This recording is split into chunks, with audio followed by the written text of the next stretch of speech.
Hi, all you delicious people. I'm here today to cover more of my movie physical media collection.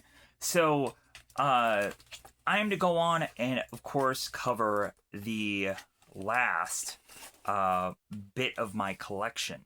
So, really, however long is to really be kind of covering today is however long I can go on and kind of cover today. So, with that said, uh, we're gonna eventually move on into other things at some point. But if anything, let's just kind of cover these things that we have here. So first off, I'm gonna go on, and I'm also gonna. There's another bit of other things that are over here, over on this side here. So we're gonna go on and just kind of finish up here. And I appreciate anybody checking out this series, and hopefully they will go on and probably check out the TV show and video game stuff when eventually I do that in the future. So, with that said, the first movie that I'm going to go on and pull out here is Walking Tall.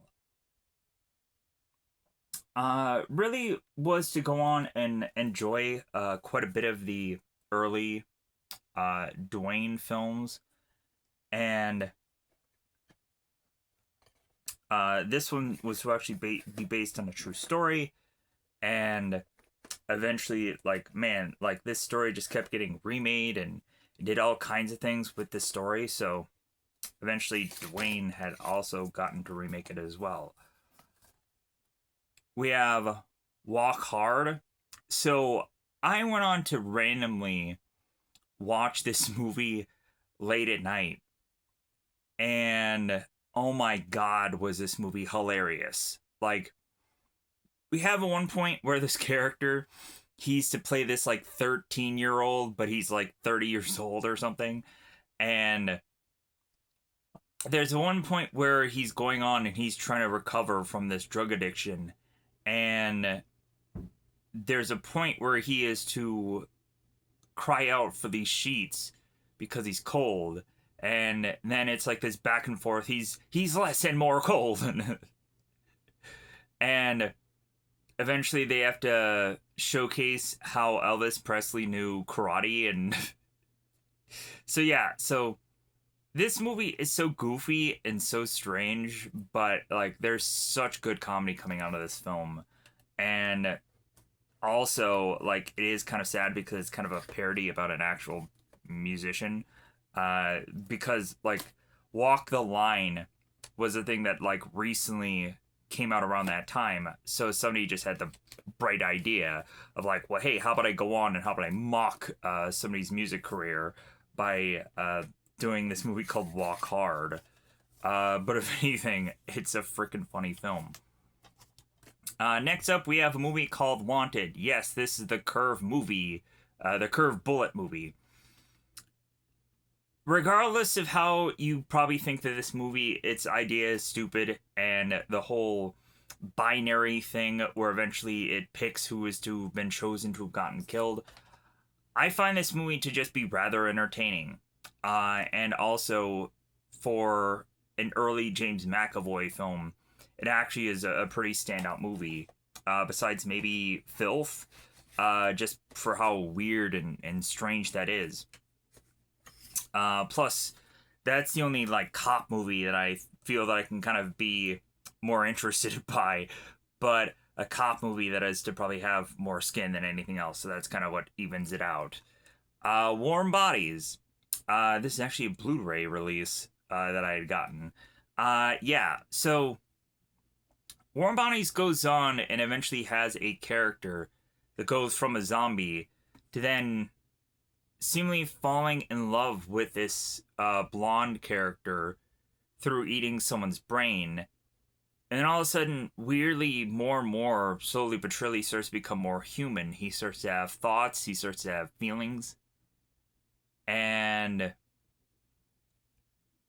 eventually, by the end of the film, it's kind of like a face off between the zombies and the real threat, which isn't humans, it's just to be kind of more of a more deadlier zombie threat. And so, like, the zombies and the humans are kind of working together, and it makes for just a really interesting film.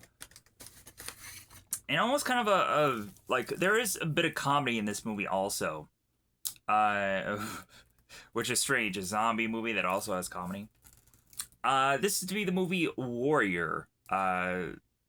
We have quite a bit of good performances out of this. Kurt Angle is even in this film. If you guys remember the WWE wrestler Kurt Angle in this movie. We have two brothers that end up in this competition. We have a really interesting performance from both Joel and Tom Hardy in this movie. And it's a really, like, hard-hitting and emotional film. Hard-hitting and emotional. But yeah, I like how the main, well, like, besides Tom Hardy, the main characters eventually lose his house. So he's, or going to lose his house. So he's trying to figure out a way to just fight again so he can make some extra money. And then there ends up being this big, huge tournament. And then it's like, it's kind of tempting to want to go on and be involved in this tournament. So that way he doesn't lose his house. So we further go on and have this tournament happen where eventually by the end of it, the two brothers have to fight it out. And they don't get it revealed until the last match that they're both brothers, because nobody figured that out. Nobody bothered to do that intel. And they had been very distant family for a very long time, because what had happened to their family is the father and the mother had separated, and Tom Hardy had went to the mother, and I think the mother had died. The Joel character had gone on with the dad, hoping that he would train him and spend more time with him, but he never did. He never cared about him. And so because of this tournament, it kind of brings the family back together. And we come to find out also that Tom Hardy's character had gotten AWOL, and I won't explain that. But yeah, very enjoyable, good film. I really enjoyed it. I don't know if I reviewed it or not, but that's basically a review as a whole right there. Warriors. Classic film. Can you dig it? Yeah, like, this movie is also a video game. I really liked this as an idea where you have a number of gangs that the warriors have to go through one crazy night, where someone had gone on to implement them as killing a guy, so everybody's after them. And we have this radio DJ that is going on and kind of telling where these guys are, to pick them up, to kill them. And yeah, so there's a number of just kind of interesting gangs, like the Orphans, or like the baseball clown gang, that eventually gives our characters baseball bats. But yeah. And then of course you get the Warriors come out and play. Yay. Yeah, we get that whole iconic scene there coming from that film. But yeah. We have the movie called The Watch. Not really quite sure exactly why I have this in my list of things. Like, cause really, this movie is kind of a take it or leave it. I think this movie is just kind of a kitchen sink, goofy, fun idea that they went way too far with. I like how Ben Stiller's character worked at a Costco, and then they like the jokes ensue with that. Eventually our characters come to find an alien, and like it's all about that. It just kind of becomes that, because it's all just about this neighborhood watch that eventually gets a little too crazy. So with that said, yeah, this is kind of a fun, goofy film that kind of has to just kind of do everything.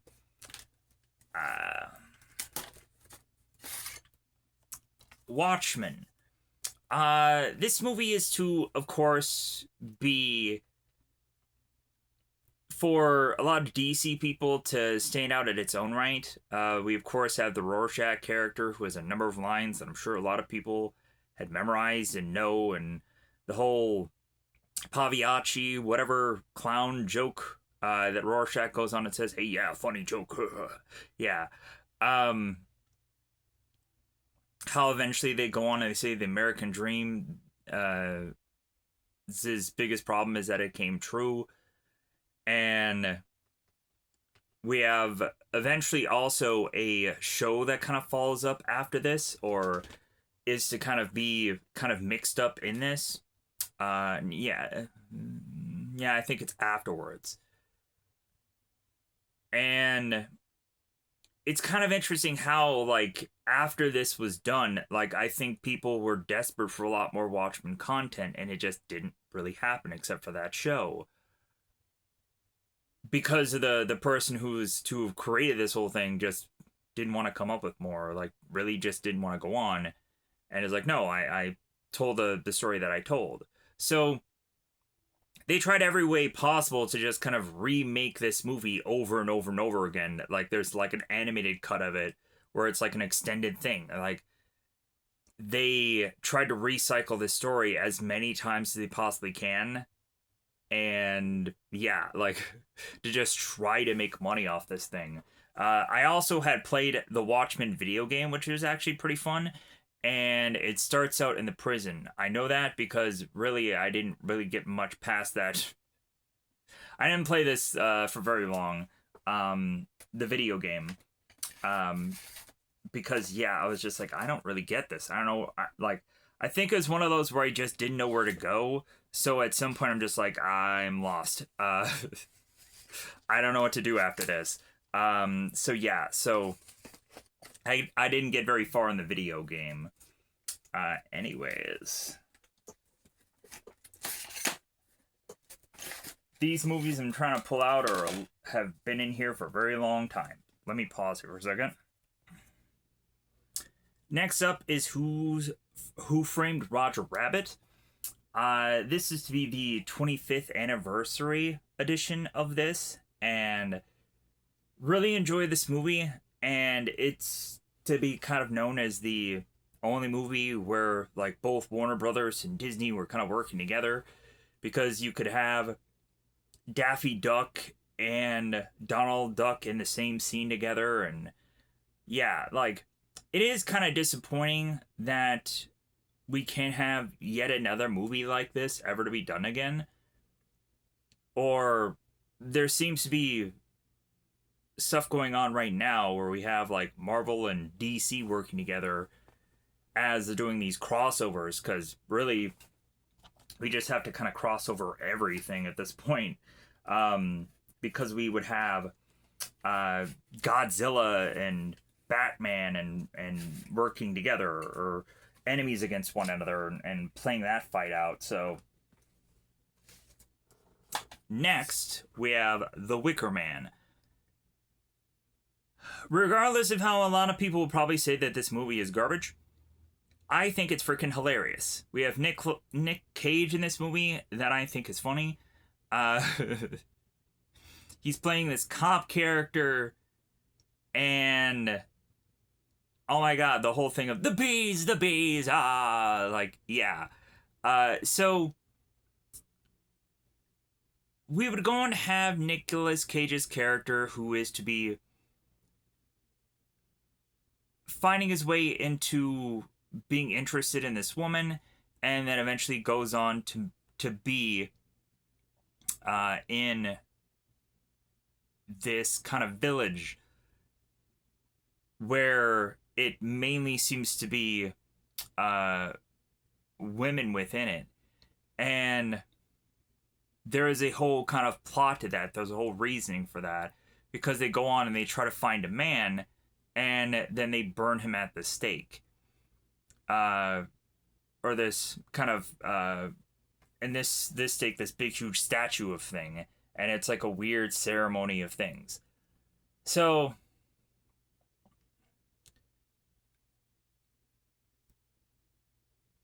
this movie was to go on and just be a rather interesting piece, and it kind of reminds me of like Midsummer in a way, where kind of like Midsummer was to all just to have like some secret agenda of having these all people here and kind of getting them shrooms and have them all trip out. Wild card. This is to be a Jason Statham movie, and surprisingly, this Jason Statham movie was actually rather entertaining. It's a movie that I actually did surprisingly enjoy. So I was like, wow, like, out of all the other Jason Statham movies, besides maybe Transporter and Expendables, like, I thought that this one was actually, well, you can also say the one, the Jet Li movie. But and Italian Job. I'm sure there's probably, I'm sure someone would probably go on and mention me a number of other Jason Statham movies that are far better than this.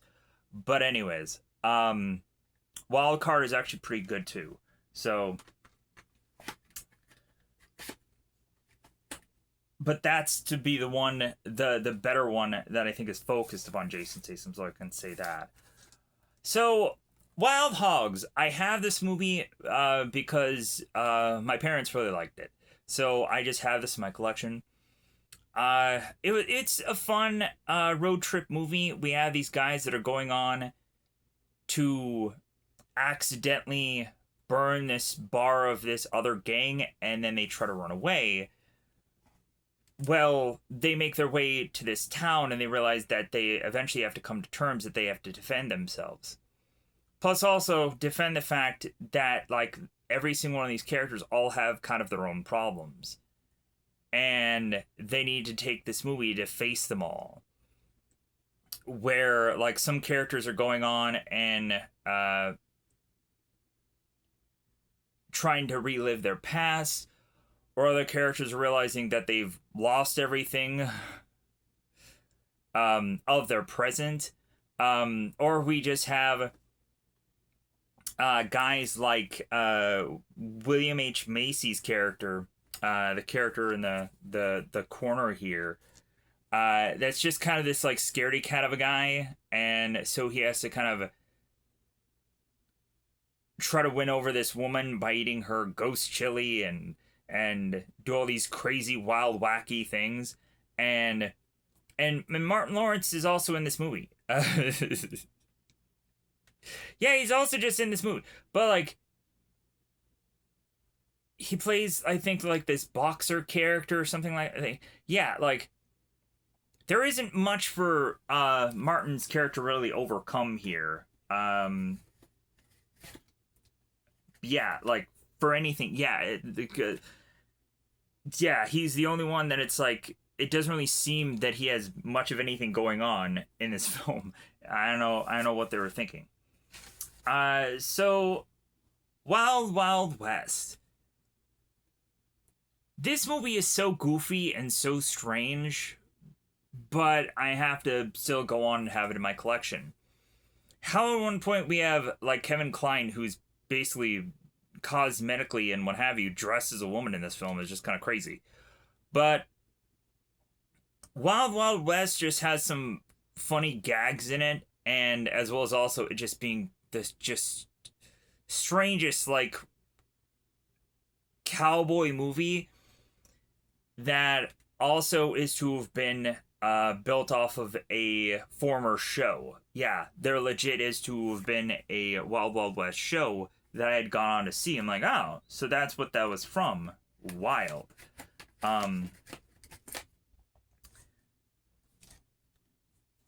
Now we go on to a movie called What Women Want. Yeah. I'm sure anybody in the Brotherhood would want to go on and have the ability to be able to read men's or women's minds. And at some point they had gone on and done several different kind of like remakes of this movie or variations of this movie. Yeah, at some point there is a lot of those out there. So, like, this isn't the only movie. So we'd come to find that Mel's character is to be this dad who has a daughter, and, like, he's struggling to win her over. So eventually, once he has this power, he's like, well, I'm going to go on and I'm going to figure out the perfect way to win her over because I can read her mind. And then he also goes on and realizes that he's doing this advertising business. And he's up against Helen Hunt's character. And so Mel is going on like, well, I'm going to go on and use my power to be able to figure out this strategy to take Helen Hunt out. But then eventually the two of them end up with one another, because also eventually the further and further that Mel has this ability, and the more that he can read into women's minds, the more like compassionate he is, the more better person that he is. And when eventually he is to have gone on in the past to just kind of throw women to the side and they come back to him, he realizes that he wants to step in and do the right thing. So that's why I kind of liked this film.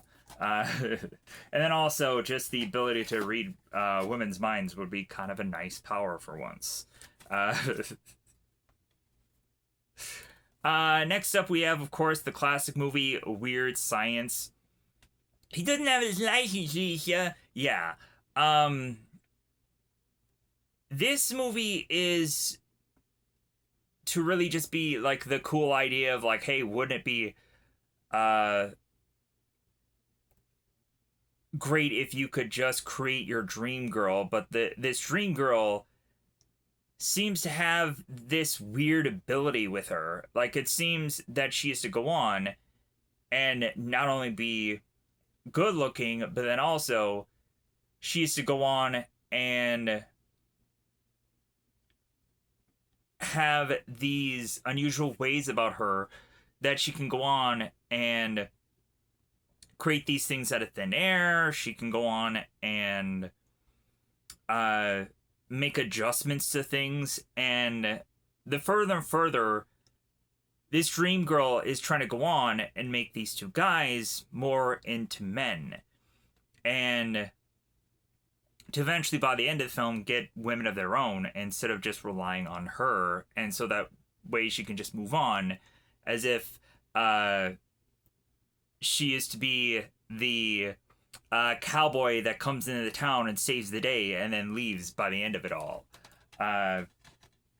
Because these nerdy guys really do need help with becoming more confident and winning over everybody that they know, becoming more popular, getting girlfriends, everything in between.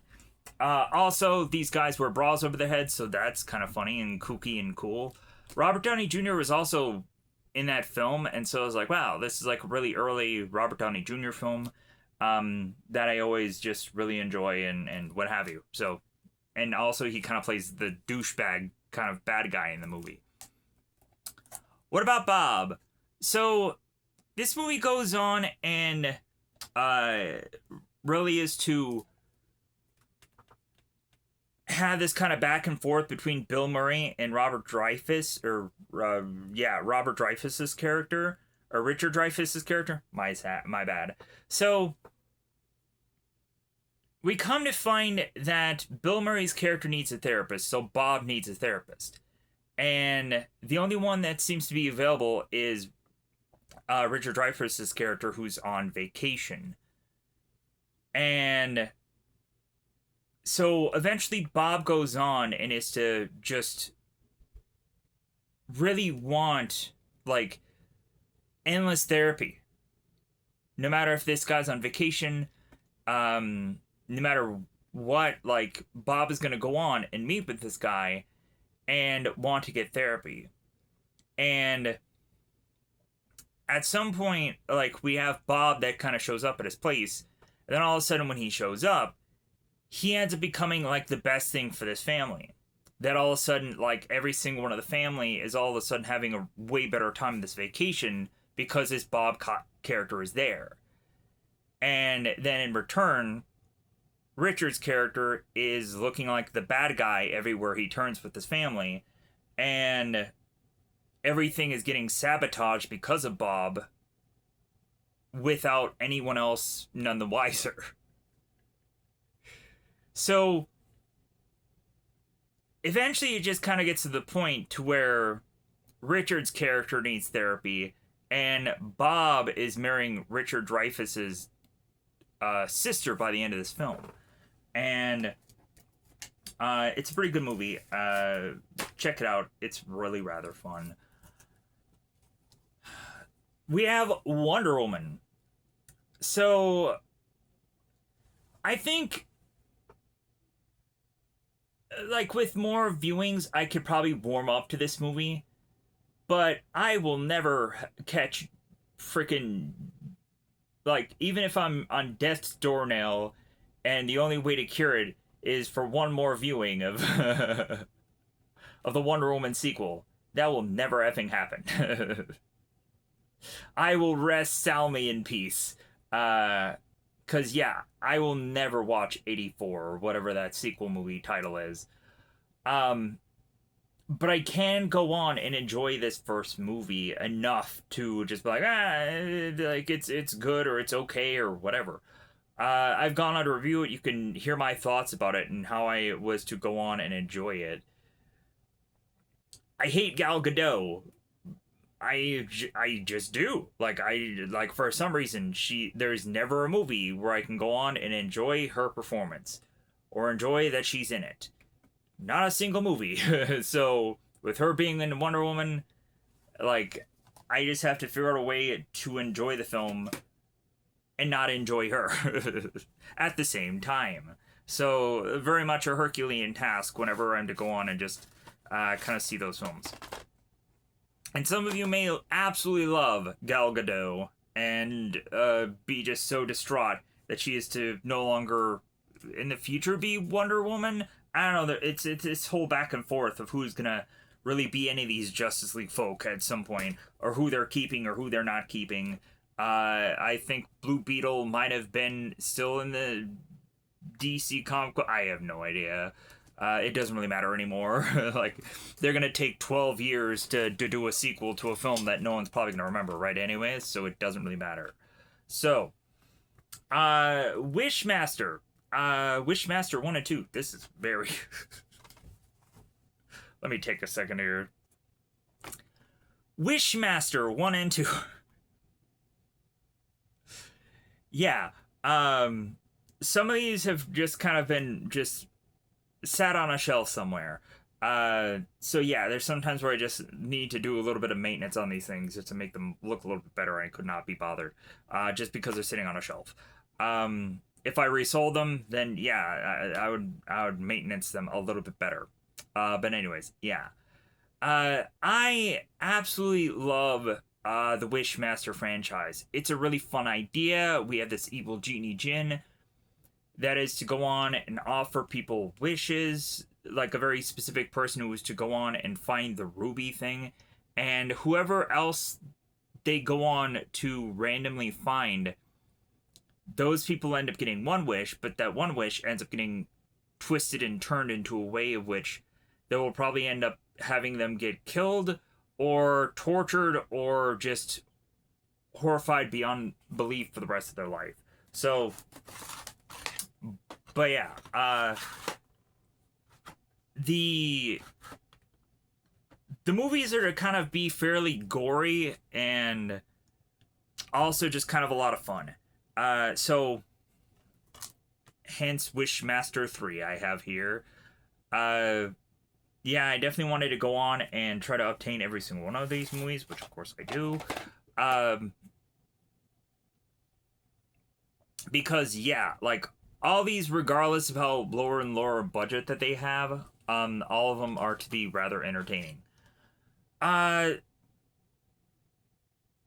this one, I believe is to, because the first and second one are to be of the same guy being the Wishmaster, where after that they ended up just going on and kind of whoever they could get as an actor just ended up being the Wishmaster. So in the third one they end up getting this like kind of blonde haired guy that I think eventually went on to be a host, I think, for a game show. But in this third one, we would come to have some woman that I think is to go on and end up getting the jewel, and she has to wish the soul of an angel to go inside her boyfriend, so that way the angel can go on and try to figure out a way to defeat the jinn. And that's the third one. The fourth one, which is to be called Wishmaster: The Prophecy Fulfilled, we would come to have supposedly all of the wishes granted, but if anything, the very last wish is kind of a tough one to really say it was actually a wish, because the last wish was about love. So, and it was a love for the Wishmaster. And so, for every time there's supposedly to be that these wishes, all three of them, are to be granted, the Jinn army is to be released and be able to have an apocalypse happen upon the world. Well, like, there's a whole kind of like a stopgap because this Wishmaster is kind of conflicted. There is to also go on and be some weird entity that is to have to go on and try to defeat the Wishmaster that comes in. And I remember that guy from Mutant X. So it's kind of rather interesting to kind of see him here.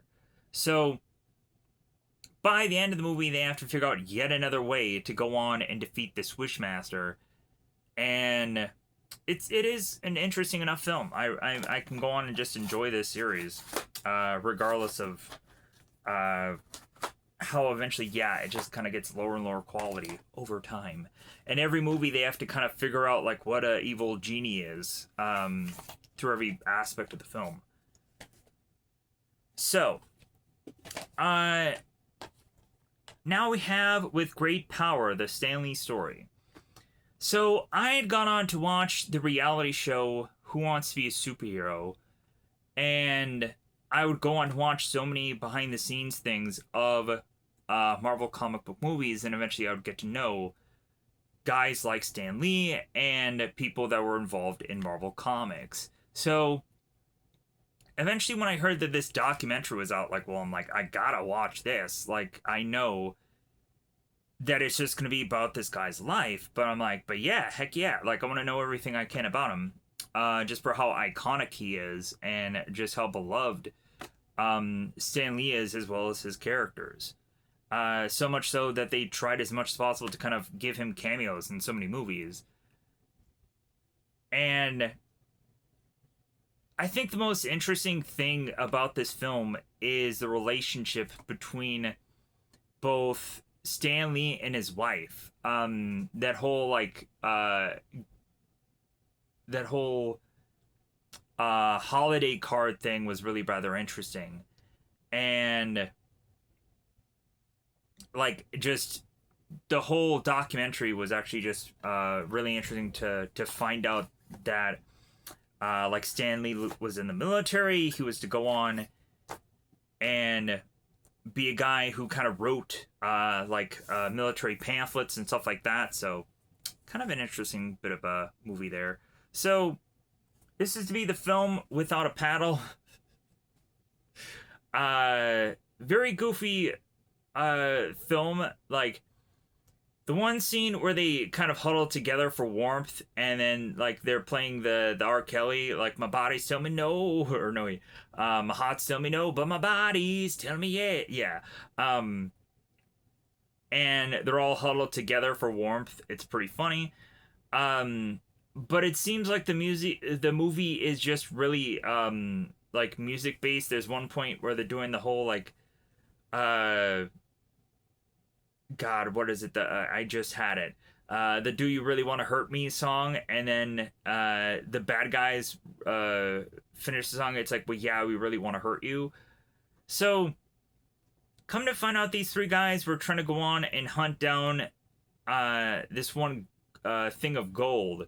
They try to go on, and they end up finding Burt Reynolds' character, and it's a pretty just adventure film. They all went about going on this road trip because of their friend who recently passed away, and they just never finished this caper. So next up we have Wolf Cop.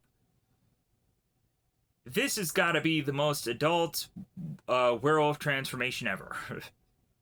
We even get to a point where the skin of this guy's manhood, let's just say, so we won't have to cuss as much, completely falls off. And so we see the skin of even that. So Wolf Cop is to basically just be a movie that is to just be this goofy, weird idea that eventually they even made a sequel out of, which I'm like, really? Like, because they go with like another Wolf Cop, and like the sequel is even at a very much more cheaper budget than even this movie was, I think.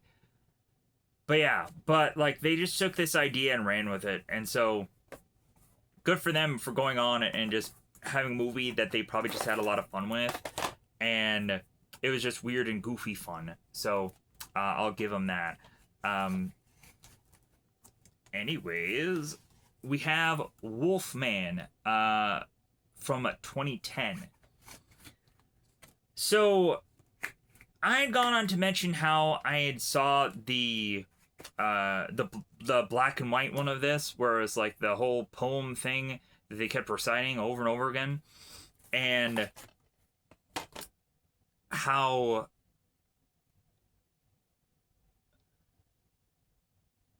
this movie is to actually be pretty scary, I feel. Most of it is probably be either dream sequences or just like people just kind of getting hallucinations. Werewolf things kind of playing tricks on people. But like I was actually to be kind of won over by this film. I was almost tempted the year that this came out to actually be the Wolfman as Halloween that year. Even though I was really just like, I don't know. Like it was either the Wolfman or I was gonna go on and I was gonna be like a superhero, because I figured that everybody would go on and at least know what a superhero is, and even that, like people are just like, "Are you, are you so and so?" I have no idea. It's like, oh my god, like I got 10 people tell me that, like, or 10 to 20 people tell me that all day long that they didn't know who it was. I was like, oh my god, even a superhero? Like, come on, people. But, like, and I was even trying every year to be the more, like, popular ones. Like, I was like, everybody should know who Spider-Man is, right? Spider-Man? Like, like, that should be the one known. And, like, I think a lot more people either got Spider-Man or Thor, and anything other than that, it was like hit or miss.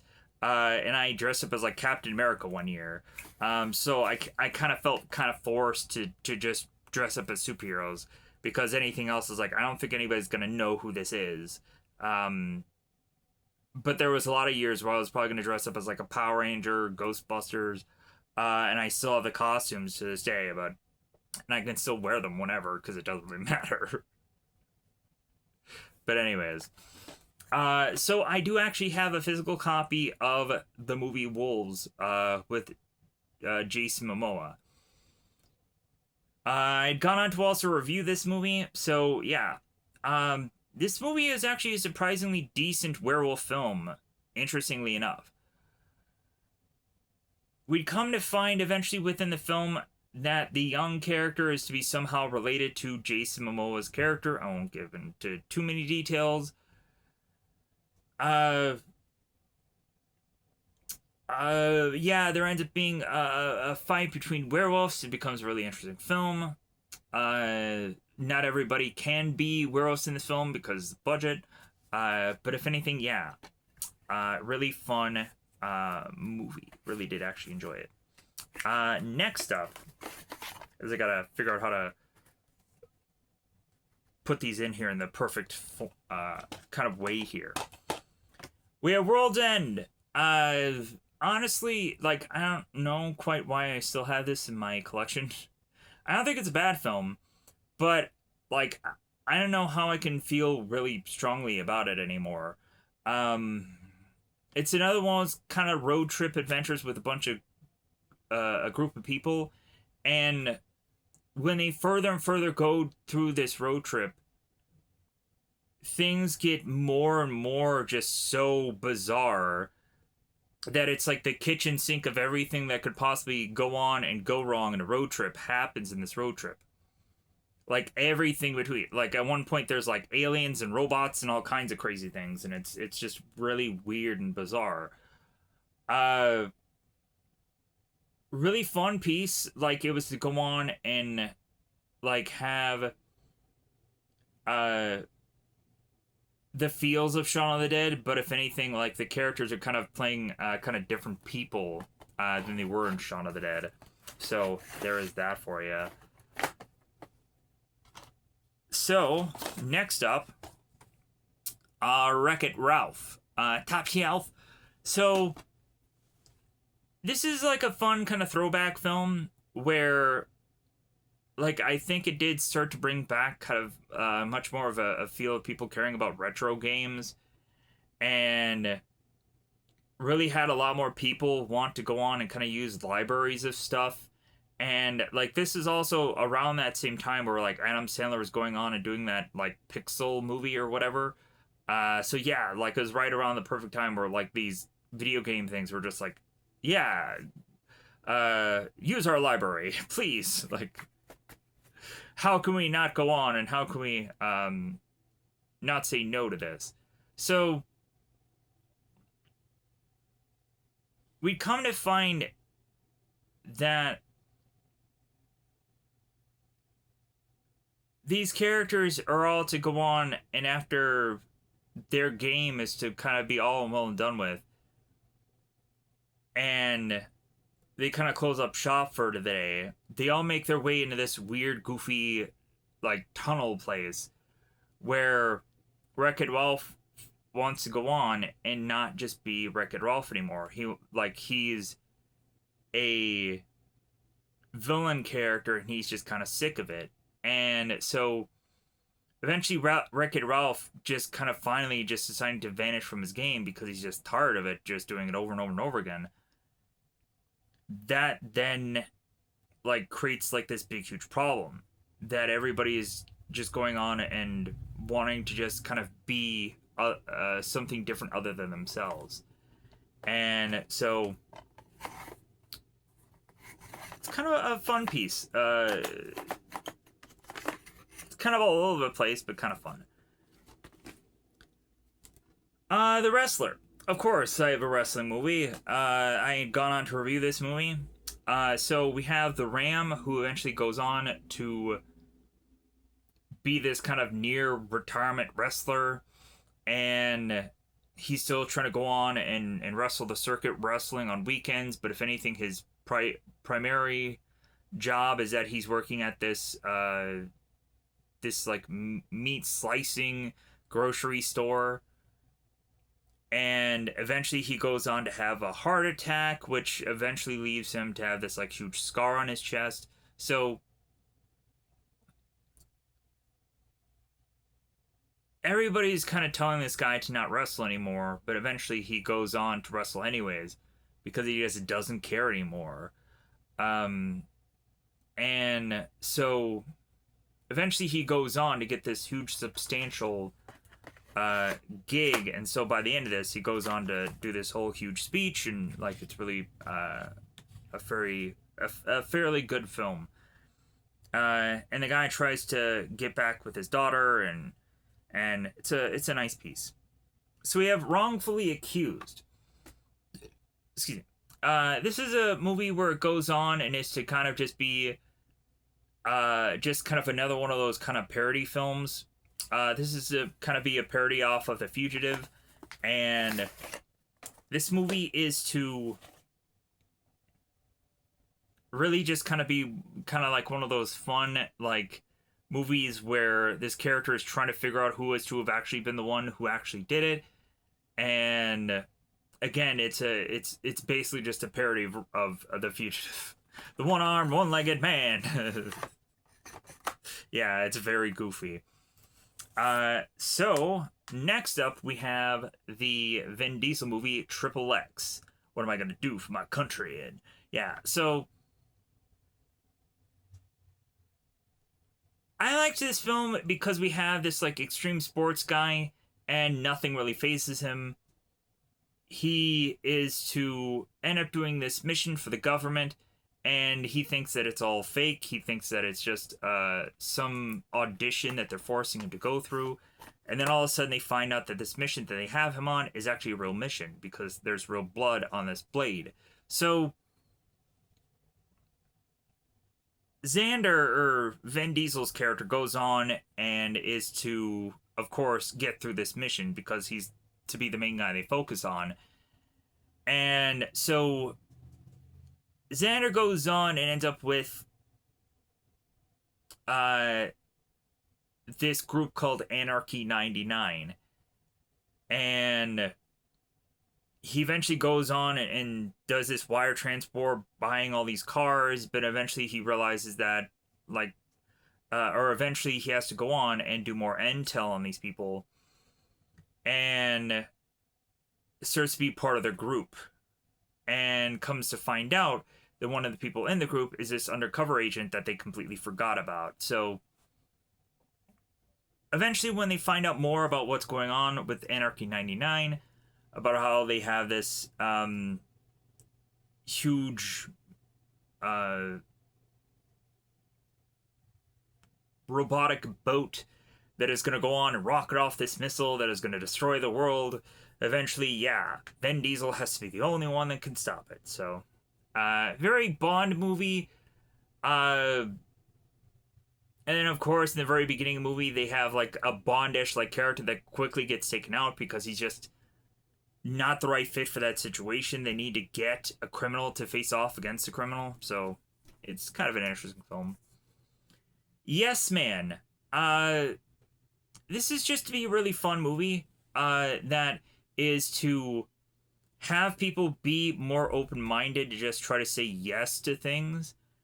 And we have Jim Carrey's character that's just kind of forced to say yes to everything, so that way he can be more part of life, and has to be put into a covenant. It's like, well, hey, if you say no to anything, then things will get a little bit dicey. And so the more that Jim's character says yes to everything, honestly, the more suspicious it gets. And it even gets to the point to where he's flying on a plane and people just find out that it's weird. It's like, wait a minute, like, you're married to this one woman and you're taking flight lessons. And so Bradley Cooper has to come in and explain it all. It's like, well, yeah, he's a part of this like self-help thing that is to have people say yes to everything. That's why he's to go on and do all the weird kooky things that you are to go on and say that he had done. Next up, we have Young Frankenstein. I had gone on to recently review this film. At some point, I had found out that The Bride is coming out, and I'm kind of back and forthing about whether or not I should take the time to review that thing. Because I feel tempted, just because it's a Frankenstein project, and I've gone on to review quite a few Frankenstein projects. So, I don't know. I think I will probably maybe let that one pass, because I just don't think that anyone's really going to really care about that project.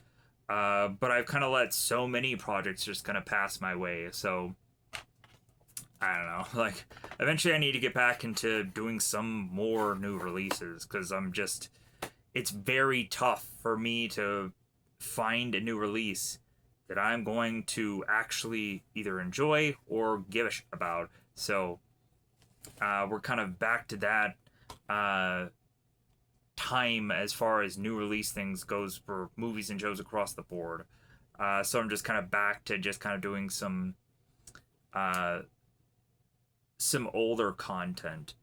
So this is to be a zombie 3-pack. We have Rise of the Zombies, we have uh, Zombie Apocalypse 2012, and we have Abraham Lincoln versus Zombies. So that last one I had gone on to see, and man, is it a very low budget thing. Because on all honesty, I had saw Abraham Lincoln versus Vampires, so I watched this, and man, it's a shitty budget movie. But if anything, my real reason for getting this collection was this Zombie Apocalypse from 2012 here. I had gone on to also review this movie on the channel. Zombie Apocalypse 2012 is like, honestly, the most strategic zombie apocalypse film that I did go on and actually enjoy. Because you have a number of characters that are all wearing like sports equipment and sports gear, and they're all very strategic people. They're all kind of moving from place to place, and everything about it just looks very like, yeah, this seems like the smartest zombie apocalypse film that I've watched in a while, and it makes a lot more sense than any of the other projects that I've seen. We have the movie Zoom Academy for Superheroes. So this movie was like, Tim Allen at some point was just kind of doing all these projects. And so Tim Allen is to go on and find out that there's a number of kids that are to all need to go up against his old brother. And Tim Allen's character is hoping that he can teach these kids to be able to face off against his brother, and without needing like a extra added drug to kind of advance their abilities. So by the end of the movie, it really just kind of comes off, or kind of pulls off of Tim really just needing to face off against his brother, and like the rest of the team is just kind of there. So, anyways, next up we have Zombieland. If Apocalypse 2012 was a strategic movie, like we would go on have the Jesse Eisenberg character that is to have all these rules and all of these things that I think will definitely help you out in a zombie apocalypse. And then, of course, we end up going into Bill Murray's Mansion, and we end up recreating scenes from Ghostbusters and reminding us how iconic Ghostbusters is. And supposedly there's a temptation that after this movie is going to come out, that there's possibility that there's going to be more Ghostbuster stuff, but that really didn't happen. It just ended up just kind of like, well, yeah, we're giving you Ghostbusters, but in a completely different way. And I was like, whatever, like, because of course. So next up, we end up getting the movie The Sixth Day. This is the movie where a lot of people end up just getting cloned illegally, and we come to find out that Arnold's character ends up getting cloned by accident. He ends up going home one day and finding out that his clone is at home, and he's like, what the heck? So his clone was actually supposed to go on and be dead, or his original. So the clone was supposed to be there and substituting in. The original was supposed to be dead and kind of had forgotten about what had happened. But eventually, there was a bit of a snafu there, a mistake. The beginning of the movie is to go on and have Arnold's character being tempted to clone his dog, and then come to find out the other clone of him does go on and actually clone the dog. And so that's kind of what makes it to where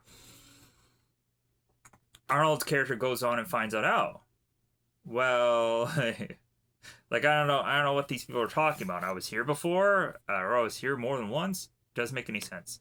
So we have the movie 9. This was just an interesting visually animated film that is to like, I like the whole kind of visual of this film. We have these kind of just 9 entities, and eventually they're to go on and have this kind of just story here. It's been a long time since watching this. I'm not gonna pretend that I remember everything about this movie. 12 rounds. This is to be the extreme cut. Yeah, this is when the John Cena movies started to become more and more who gives a about them. But eventually they've kind of gotten back. I think after Trainwreck, it kind of evened things out, and then it kind of had to where it's like, okay, let's bring in John Cena again for these projects. Mostly comedy or Fast and Furious, but still, eventually he's kind of still doing movies again, and kind of more so just doing all of these random projects that is like, okay, whatever this is. So 12 rounds has a John Cena character that goes on and is to, I think, arrest the wrong guy. And there is this accident where this woman dies, and the guy who John Cena's arresting is in love with that woman. And so he goes on and figures out who John Cena is and tortures him because of what happened to his woman. And it kind of feels like Law Abiding Citizen, that Gerard Butler movie. But yeah, did go on and enjoy this piece. And so we then have 12 Rounds 2 Reloaded. Originally, this was supposed to be a professional wrestler called CM Punk doing this role, but it seems that he could not go on and be able to do this movie because of the dates that were to be on the schedule. So we have Randy Orton in this sequel. It's kind of like in the movie Condemned and Condemned 2, where Randy Orton kind of replaces Stone Cold in those films. Interestingly enough, in the movie Marine, supposedly Stone Cold was going to go on and be in that film, but he didn't want to do that movie. So if anything, John Cena went on and did that film. So bit of history there.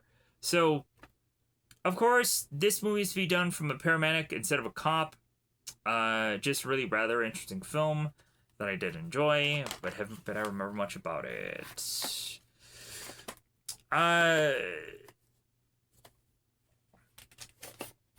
Alright. This is 12 Rounds 3 Lockdown. So this is when Dean Ambrose was now doing this film, and really, like, there is not much to be remembered from this movie. Like, it's just a cop movie. I watched it because I'm like, Dean Ambrose doing a movie? That sounded really interesting to me. And then I watched it, I'm like, okay, like, at least I watched that, like, whatever that project really was. Let's move in on to this one called 21. This is a card counting movie, and then eventually, once this movie seemed to be some kind of success, it seems that people were trying to go into the card counting things at some point, and I'm like, yeah, you can't really make this really actually an exciting thing for people to want to really check out. Like, I think what happened is like, there was a time when people were actually going on and watching poker shows and stuff like that. But then eventually that kind of just came and went. Like, it just got to the point where it's like, okay, cool, we can watch celebrities play poker, but none of them really know how to, or really they're kind of being coached by these real guys who can play poker, and then it's like, okay, what is the point of these celebrities playing poker if, like, really they're just going on and just learning from the best of the world? Like, it's kind of stupid then. Like, why not just watch those guys play poker instead of watching these celebrities? It's kind of just a stupid ruse. So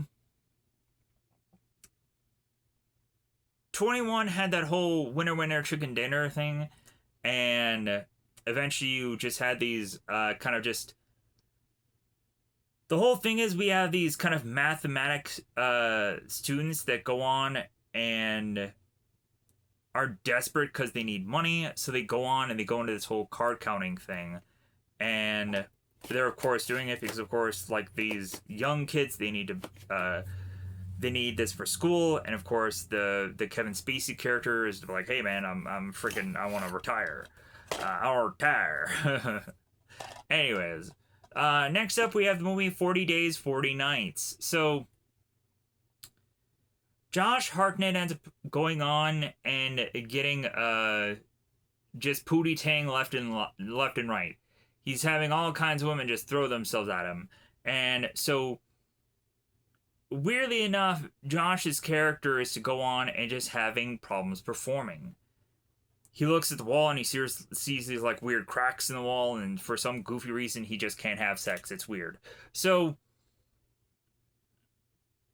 Josh Hartnett is to find out about Lent, that you can kind of give something up for 40 days. So he decides he's going to go on and give up sex for 40 days. And everybody's like, oh my God, like, you can't do that. A guy like you'd die. And so he's like, well, yeah, I'm going to do it. I'm going to give up I'm going to give up sex for 40 days. So all of a sudden, like, Josh doesn't go on and tell anybody that he's doing this, but eventually it starts to get out.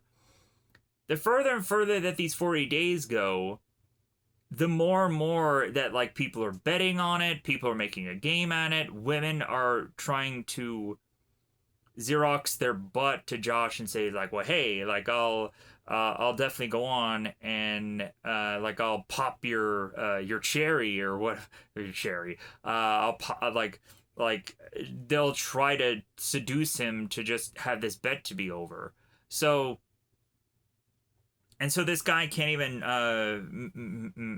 master debate, touch himself. He can't do that either. Like, he's doing everything just cold turkey, not doing anything. So it gets to the point where he's even looking at the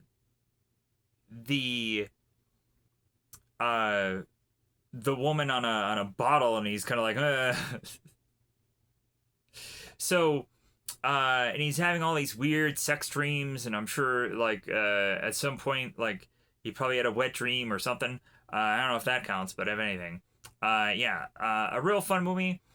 Eventually, Josh Hartnett, while on this Lent thing, he goes on to find out, or he goes on to find this woman while he's just kind of doing laundry at this laundromat, and the more and more that they're together, like she just finds it weird that he's not wanting to have sex with her, and then he has to kind of break the ice to her. It's like, well, yeah, I gave up sex for Lent. So yeah. But yeah, but it's also just kind of really interesting, like the debate amongst certain people where they're like, well, hey, I'll probably do the 40 days 40 nights thing like you're doing, like I'll get the power back in my relationship. It's like, oh, whatever, like because I'm sure like there's a lot of people that can just easily restrain themselves from doing the act and what have you, but then there's also people that go on and almost seemingly like on the regular go on and are to be active, let's just say. Moving on, so we have 1408. I like the idea of this movie. We have this character that is going on to make his way into all these like haunted famous locales, and he goes on into these places and he rates them as if he's like the modern day Yelp or something. So but this guy goes on and turns around and is to eventually just make this kind of like pamphlet of like the scariest places that he's ever been, but they never really go on and do anything for him. Like, he's to just go on and just do a rating system based on like how nice the place is, how because it's not really scary whatsoever. So it gets to the point where John Cusack's character goes to find out about this hotel room 1408. So John goes to this hotel, and they're trying to as much as possible to try and not get him in that room. It's like, well, hey, I'll give you 1409. It's the exact same room. It looks the same. And the guy's like, no, I want that room. And Samuel L. Jackson's character is like, well, no, like, I'll give you the whole history of the room. Like, I'll give you anything you want, but just don't go into that room. So, of course, John Cusack's character gets his way. He gets into the room, and eventually, the further and further he stays there, the more crazy things end up twisting and turning. It's kind of like the movie The House, where eventually a guy is trying to go on within this home to just write this novel, and then all of a sudden he ends up getting warped into this war zone within his own house. And it's a crazy film, and it's a really interesting piece. But yeah, 1408, we all of a sudden have this guy that ends up kind of getting warped through his apartment room to try and survive through the cold or the harsh or the heated environments. And so he has to go on and trick a way of getting released from this room. And he also goes on to speak to his dead daughter. And at one point he goes on to tape record all this, and it kind of is to the whole point of, did this guy really go through this or not? And then eventually there is to be proof of whether or not he did. So, which is to really just be his story. Anyways, so now we're almost wrapping it up here. So if anything, like, luckily I guess I was just talking long enough to fill an hour and X minutes of worth of time, because I really was not thinking that we were going to go over an hour for this one. I was thinking, like, man, please don't tell me this is going to be like a 30-minute thing and I'm just going to be done, because that's what I was kind of thinking. I was thinking that this is going to be surprisingly very short, but if anything, this is going to be the last one of Movie Physical Media. Then we'll move on to eventually future ones. So thank you for watching this. I do appreciate it. So, X-Men First Class. Really, regardless of how well received or not well received these X-Men movies are, looking at you, Dark Phoenix, I feel like I had to collect most of them, if not all of them, with the exclusion of just anything after First Class time period. I just did not give a fuck. Like, those movies were just straight up, just what the were they think? Like, I don't know.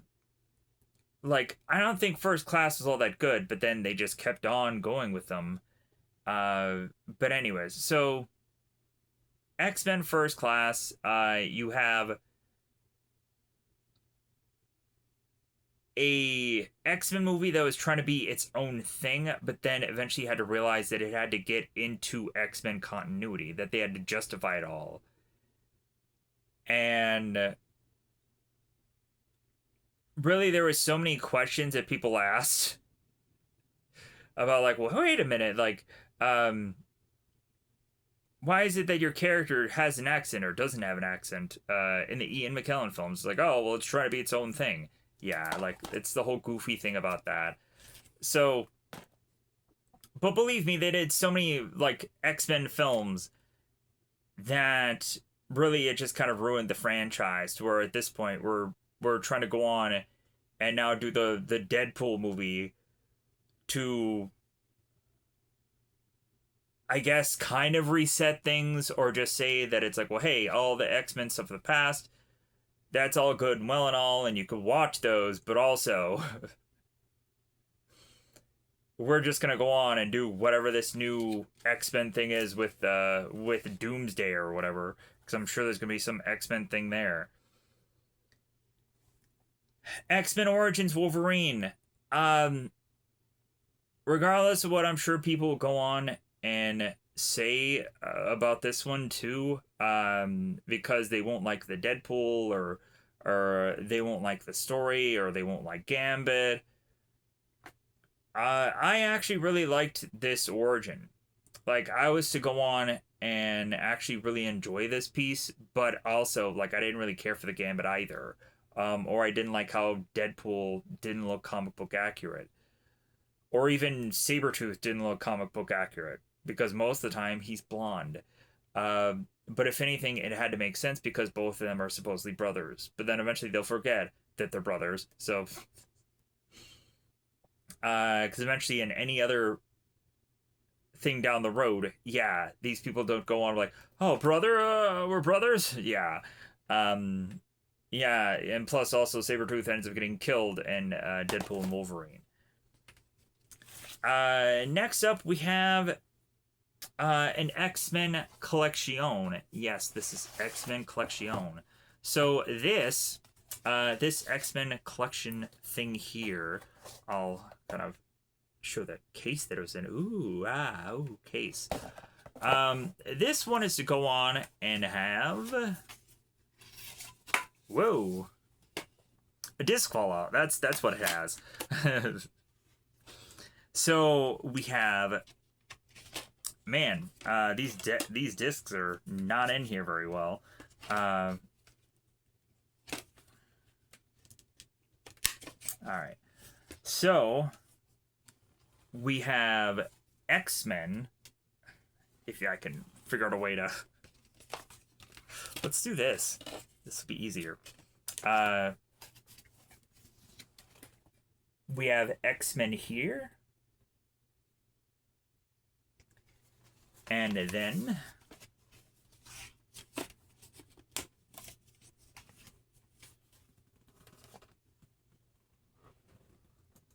we have X2 here.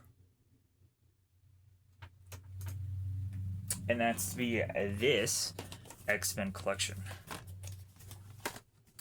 And the discs were kind of flopping out of this thing because of course it does.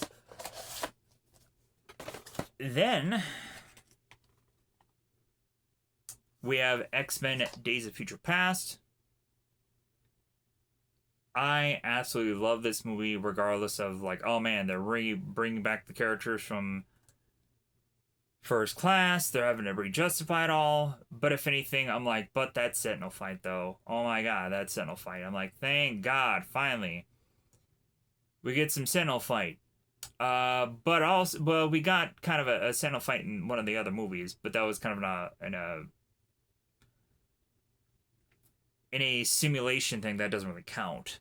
But when finding out that these Sentinels were able to have mutant powers like enhanced into them and they can kind of copy the mutant power, like that was a cool idea that kind of made the Sentinels kind of unstoppable to where it's like it was really wiping out legitimately all of the X-Men characters, to where it's like, well, obviously, yeah, you're always gonna have Wolverine, but who else is gonna be alive towards the end there? All right. Now, we have X-Men The Last Stand in this kind of collection thing. In this case, right here, just fits like so.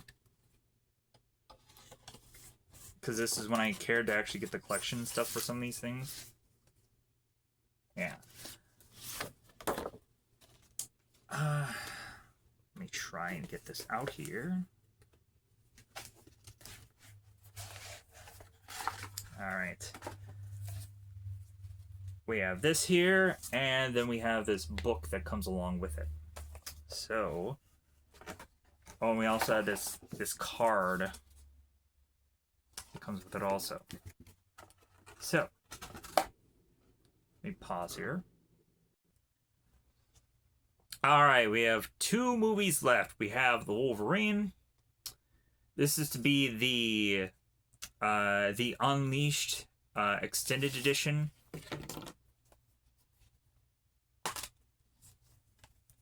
where we have the multiple discs here. We have Logan also. So yeah, I was definitely gonna try to get Logan and everything like that, because yeah, like I really enjoyed the Wolverine, as well as also Logan. So plus also is gonna try to get like the like it was kind of cool when they would go on and they would say that they wanted to kind of do like these Wolverine movies also in like black and white. I'm like, yeah, that kind of makes sense. Like there's some movies that I think would probably work in both color and black and white. So then lastly we have X-Men Apocalypse. So yeah, so I didn't have Dark Phoenix. Because hell's no was I gonna go on and buy that film. But I think X-Men Apocalypse is just kind of interesting because you have like the young versions of the X-Men characters, and then they all kind of get ruined by Dark Phoenix. We have eventually it just kind of being a copy and paste of what really was The Last Stand in some ways. And we also end up getting characters who were to get killed, and it doesn't make any sense because it's like, wait a minute, what about the other continuity? It's like, well, we didn't care or want to add to that, I guess. If anyways, it would always be interesting to try to figure out the rationale of why they did it, but I never watched the commentary of it. That probably should have been the thing where I should have watched that. Like, okay, why did they not think about like the fact that they wanted to tie in to the other X-Men films? Like, was it just like, well, hey, the timeline of Wolverine coming back from the past really did afflict what was going on, and that's why there's two separate timelines. Plus, also, I guess if they figured that this was the last movie they were going to do, they probably really didn't care. And so also they were probably just ticked off that it's like, well, if this is going to be the last one we're definitely going to be a completely different timeline, and really just mess with people's minds of like, wait a minute, they did what in this film? Because it makes no sense. But anyways, I'm going to get out of here because, of course, this is to be the last physical media movie video that I'm to go on and do. Maybe at some point I may go on and be able to get physical media again, but it may not be in a huge bulk thing like this. So I would love to be able to get more physical media or do something of that in the future. But anyways, here's where we are. Thank you for going on and watching this. Bye, everybody. Bye, buddy.